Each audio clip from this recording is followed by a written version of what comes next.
Ladies and gentlemen, I present to you Big Red version 10.0. This is quite the difference compared to its last version. Oh, this looks so good. This looks so much better than the last version too. So, why is it different?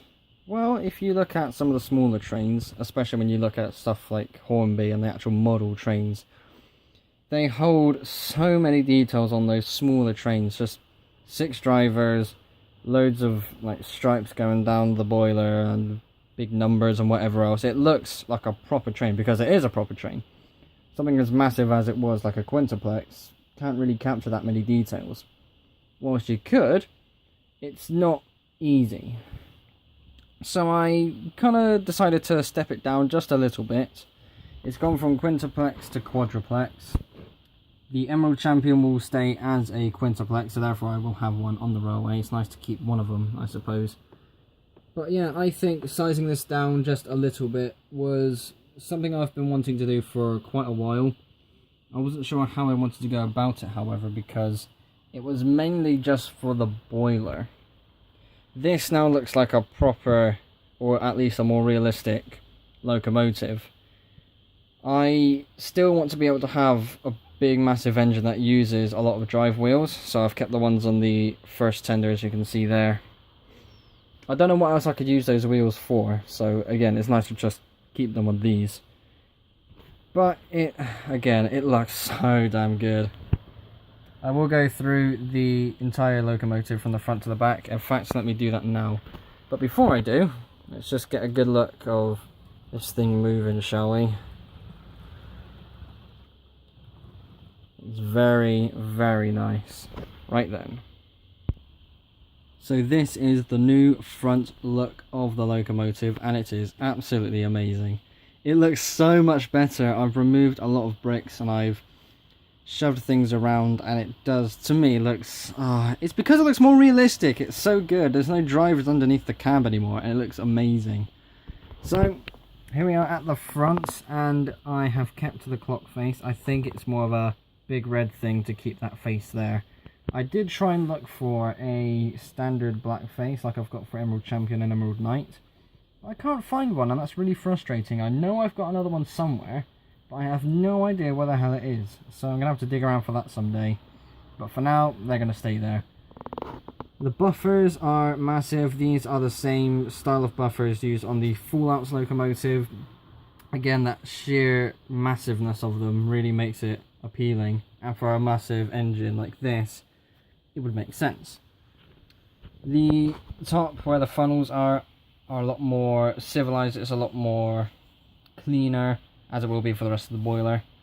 The funnels are now been reduced to 2. There's no sort of those 4x4 round bricks underneath. They've been removed. There's no golden details along here.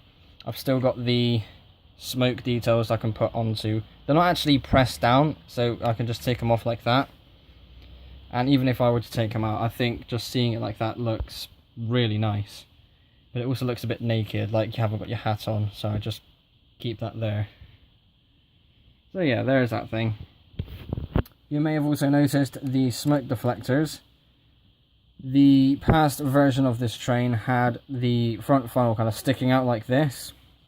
And whilst that was definitely a unique look, completely covering it was not a good idea. So I have removed the sort of funnel look going on there. I was nearly gonna call it a clumsy look, but it was with how I designed it. If it only had this front piece here at the top instead of the whole clock face, it would have looked a lot better. Got to try and put this back on now. There we go. But yeah, just having a normal face at the front of a standard boiler just looks so good.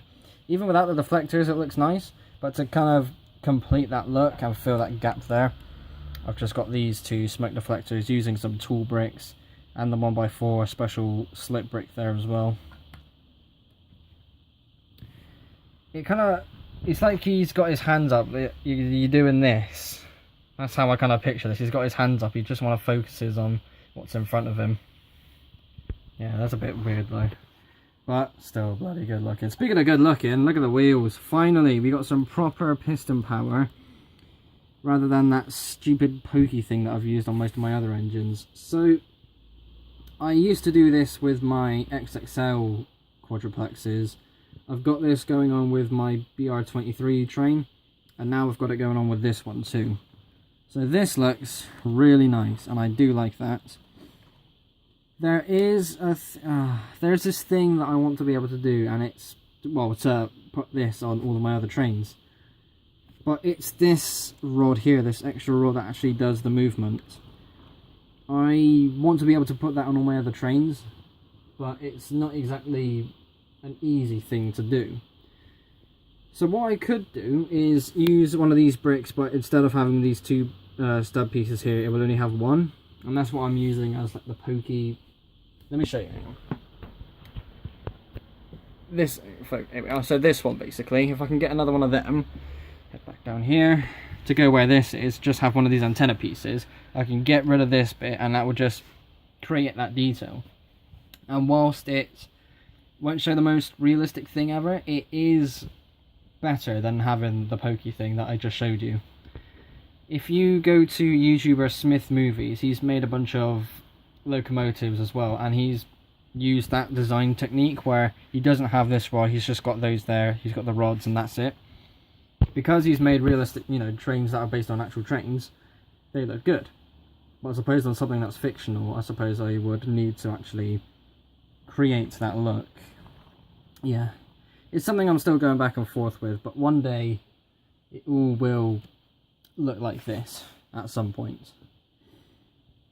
So we have a look down the boiler now. We can see all these domes have been reduced to just 3 of them. They're all the same height as well. This chunkier section that was in the middle has now been moved to the back.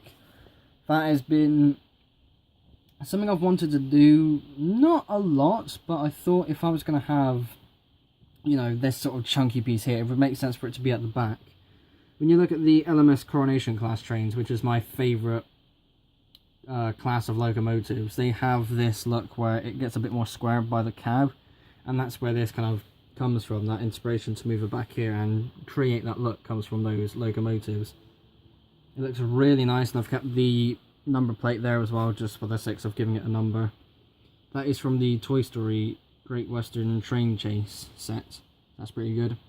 The whistles are also inspired from the Coronation class. Instead of having that massive golden piece, instead I've got some of these 1x1s just stacked up on top of each other in a little 2x2 square shape, and that acts as the whistle for the train. Very nice indeed. Now I've got to shuffle over. Oh, here we go. Get a good look inside the cab. Now, because the cab is smaller, I haven't really got all those minifigures in there. It's a bit difficult to take apart as well, because this wasn't really built to be taken apart. But if I'm careful enough, there we are. Sure, that'll work. One of the window pieces fell off as well. But yeah, you can see that it's a lot more cramped in there. There is a seat with a minifigure on it, as you can tell. I did try to do a bit of interior decorating. So you cannot see it, it's too dark. Bugger. But camera needs to focus as well. There we go. So you can just see where my finger is, this little shiny bit. That's actually a wheel arch that you get on like those Lego City cars. And that is a space where I can put my finger in right now. That acts as the firebox. There is a small fire piece in there as well, but sadly I can't actually show you because it's too, well, it is too bright here, but because of that it's too dark inside the cab. And that really upsets me because it's such a good detail. I haven't done that with any other train, I don't think. Have I? I mean, I'm thinking back to past quadruplex models that I've made as well. I'm thinking, well, Blue Guardian had a massive mess of interior details, but I think that was the only other train that actually had something. Okay. The cab itself now looks like a massive box, especially because of that roof design, but it does look really nice. Standard wheels underneath the cab instead of drivers now, and again it makes it look really good. It fits the kind of shape and design of the boiler when it goes across as well. It looks so good, it really does. Tell you what, let me just quickly try something. Skipping ahead just a tad. Come on, you. Fine. just broke on me. But I went to go grab the water tender here. If I just, you know, skip the first tender. Not bad, not a bad look. Okay. Well, speaking of tenders, we need to now get to the first one. Now here is the first tender. Now this is definitely smaller. If you tuned into the live build session, I think I did this on a live build, I don't remember. Or at least I did it with one of these driving units basically, so that's what I'm on about. These were much longer, and the tender here had 2 of these and also covered the first half of the one that was between this and the cab of the boiler. So yeah, I think compared to how it is now, I think it used to be about this long or something really crazy like that, and that's not an exaggeration. There were so many of these long plates that got removed. It was unbelievable. All of these side details, all these golden like swords and whatever else that were along there, they've been removed.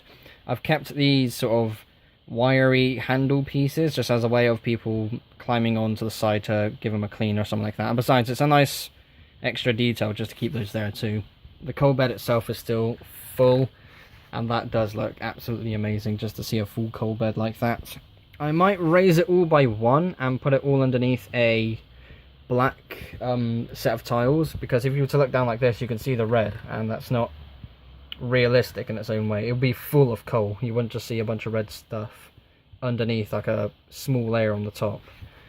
So yeah, that's a change I'm happy to do.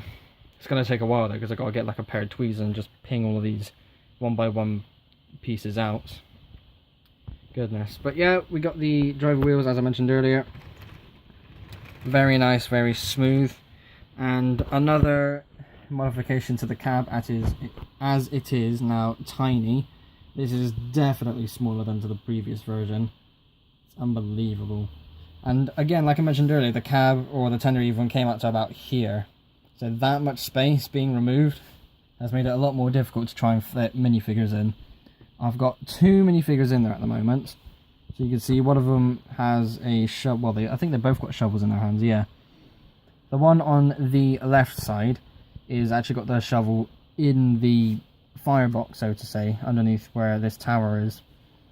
And the one on the right is just like keeping command or something, I don't know. He's just standing around waiting for his turn, I suppose. But yeah, I've got a couple more minifigures in this sort of design I've been able to put use for another train. But it's annoying because I want to be able to have that massive crew for a train this big. Then again, there's 2 here and 4 in this cab, so 6 people. Yeah, I think that's about appropriate. Now, connecting this to the cab is a bit of a pain in the ass because I designed this in a way where they couldn't come loose. However, I have to... So this is what I do. I have to take the tender off of this wheelbase, break open this front section here, and then I can put this into the buffer area, as you can see here, because I've tucked these buffers in. I can't just hook it on like I would normally do. I can't demonstrate it now, especially with one hand, because it's such a long process and it's a bit of a pain in the ass, because sometimes I've crushed, because this sort of front area is a bit fragile. There's moments where I go to open it up to let this Technic brick be attached, and I'll just break the whole front piece, and that gets really annoying. So I can't demonstrate it now, but after it's been attached, that's not coming off. You can't wave it up like this and it's really good. So you can see on this side how it's all tucked in. That's not coming off, that's not getting out, and that's how I like it as well. Difficult to get in, but definitely worth attaching it in that way. So now we've covered everything that has drive wheels, basically. The boiler, the first tender.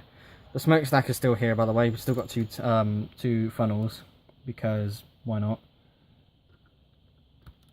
Put that on there. There we are. And now let's mosey on over to the second tender. This has minor changes, but still it has some obvious ones as well. So first things first, TLR written on the side, both sides mind you, of the tender. Looking amazing. This is the first train to have TLR written on the side of the tender, and this is my way, because you know when you see Union Pacific, British Railways, or anything like that on the side of a locomotive. That way you know who made the train, it's more iconic, you know what company made it and that sort of thing. This is my train. This is of the Triton Lego Railway. That's what it stands for. And yeah, I plan to modify my other locomotives in the future to have TLR written on the side. And it really makes it my own then, and I absolutely love that. Because I'm still smiling at the fact that, you know, I made that. That's like my official stamp as well. It's like getting one of those office stamps where you kind of stamp it in like that. That's like punching the side of the tender and TLR appears. Oh, it's so good. Very good indeed. Along the top, the golden details have been removed because I like to, when I gave this train a bit of a tidy up, I like to get rid of all those golden details. Again, trying to go for that bit more realistic look. I know I've been going back and forth a lot with some of the trains that I've been making where I don't want to be too I don't want it to be realistic. I want to have some crazy look and give it some wild colours, and at the same time when they're going, oh, that doesn't look good. If it's going to be a real train, how would it look? So I've scrapped all the golden details again. I have removed the red piece that was between the wheels, and it's been replaced with a black piece. Also, the little dial that was behind these water barrels has been removed. It's just now a bunch of red slope bricks. And also there was a hose piece that connected these two barrels here. These are just aesthetic, and whilst that isn't realistic, it still fits that massive train sort of feeling. It's like emergency backup water in the event all the water in this tender's gone. I don't suppose why I couldn't just continue like that, because all that empty space there could be filled with water. But it also serves the purpose of what I've got going on at the back. So this is a detail that also survived. This is a very cool detail as well, and it's just a little ladder piece that connects to the back of the tender. Not an ideal place to kind of put a ladder, but at the same time, if this is on its own and the siding, whatever else, you can uncouple the train to whatever it's connected to, climb up the back, make some checks if you wanted to, and yeah, it's a unique sort of design that obviously doesn't make sense, but it's my train, so I do what I want. It's also got that curved end to the back as well, because it will allow it to go around corners, and if I were to shake that around, that's not banging against anything on the tender itself. It allows free movement, and again, it looks really good. It's a weird detail, but it's a nice one. So let me attach this all together. So we got this one that goes here. This is a simple 5 stud Technic brick. If I can actually get the thing on. There we go. It's not level, that's why it's sloping down like this as a way of demonstrating it. Actually, if I do...